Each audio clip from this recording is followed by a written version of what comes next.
Rolling. Although he had put in quite a long day, the commercial agent did not feel in the least bit tired. Or possibly he had entered into a mental state beyond the boundaries of absolute fatigue, as he himself speculated when we were sitting on that bench in the park. For some time he lay on the undersized bed, still fully clothed, and stared at a ceiling that had several large stains spread across it. After all, he thought he had been placed in a room that was directly below the roof of the house, and apparently this roof was damaged in some way, which allowed the rain to enter freely through the attic on stormy days and nights. Suddenly, his mind became fixed in the strangest way. The attic, the door to which was just down the hall from his own room. The mystery of an old attic, Crum whispered to himself, as he lay on that miniature bed in a room at the top of an enormous house of enveloping shadows. Feelings and impulses that he had never experienced before arose in him as he became more and more excited about the attic and its mysteries. He was a travelling commercial agent who needed his rest to prepare himself for the next day, and yet all he could think about was getting up from his bed and walking down the dimly lighted hallway towards the door leading to the attic of Mrs. Pike's shadowy house. He could tell anyone who cared to know that he was only going down the hall to use the bathroom, he told himself, but Crum proceeded past the door to the bathroom and soon found himself helplessly creeping into the attic, the door to which had been left unlocked. The air inside smelled sweet and stale. Moonlight entered by way of a small octagonal window and guided the commercial agent down the black clutter towards a light bulb that hung down from a thick black cord. He reached up and turned a little dial that protruded from the side of the light bulb. Now he could see the treasures surrounding him, and he was shaking with the excitation of his discovery. Crum told me that Mrs. Pike's old attic was like a costume shop or the dressing room of a theatre.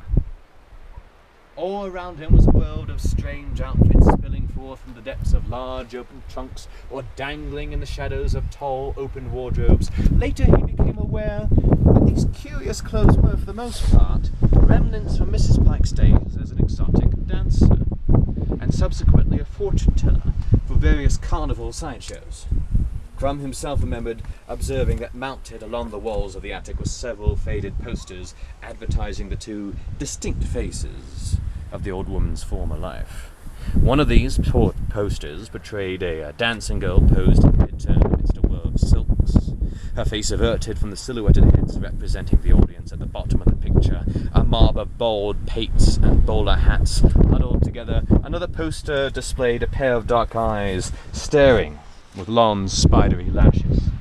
Above the eyes, printed in a serpentine-style lettering, the words, "Mistress of Fortune."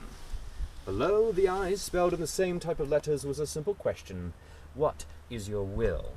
Aside from the leftover garments of an exotic dancer or a mysterious fortune-teller, there were also other clothes, other costumes. They were scattered all over the attic, that paradise of the past, as Crum began to refer to it. His hands trembled as he found all sorts of odd disguises lying about the floor or draped across a wardrobe mirror. Elaborate and clownish outfits in rich velvets and shiny, colourful satins. Rummaging among this delirious attic world, Crum finally found what he barely knew he was seeking. There it was, buried at the bottom of one of the largest trunks. A fool's motley, complete with soft slippers turned up at the toes and a two-pronged cap that jangled its bells as he pulled it over his head. The entire suit was a mad patchwork of coloured fabrics and fitted him perfectly. Once he had removed all of the clothing he wore as a commercial agent. The double peaks of the fool's cap resembled the twin horns of a snail. Crum noticed when he looked at his image in the mirror, except that they drooped this way and that whenever he shook his head to make the bells jangle. There were also bells sewn into the turned-up tips of the slippers and hanging here and there upon the body of the jester's suit. Crumb made them all go jingle jangle, he explained to me, as he pranced before the wardrobe mirror, gazing upon the figure that he could not recognize as himself, so lost was he in a world of feelings and impulses he had never before imagined. He no longer retained the slightest sense, he said, of his existence as a traveling commercial agent. For him, there was now only the jester's suit, hugging his body, the jingle-jangle of the bells and the slack face of a fool in the mirror.